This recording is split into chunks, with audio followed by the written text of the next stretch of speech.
Merci beaucoup, Monsieur le Ministre. Allez, la parole est à présent Madame Agnès Firmin-Le Bodo pour le groupe Horizon. Merci Madame la Présidente. Ma question s'adresse au ministre des Transports.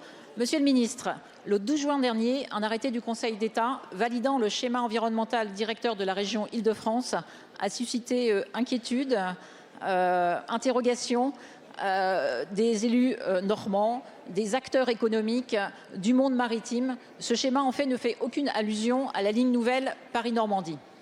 Voulu par Nicolas Sarkozy en 2009, validé par toutes les majorités qui se sont suivies jusque-là, validé dans la LOM que nous avons, pour une majeure partie d'entre nous, voté en 2019, la non-inscription de ce projet sur ce schéma inquiète. Ce projet est d'envergure nationale puisqu'il s'insère complètement dans la transition écologique de notre pays.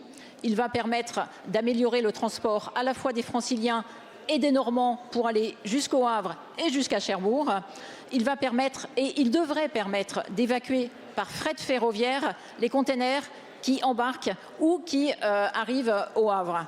85% des containers sont évacués par la route. Ça n'est absolument pas possible, alors que nous défendons, et que vous venez de défendre, Monsieur le Ministre, à Nice, j'allais dire, la décarbonation du secteur maritime. Donc les containers arrivent par mode décarboné et on les évacue sur des camions.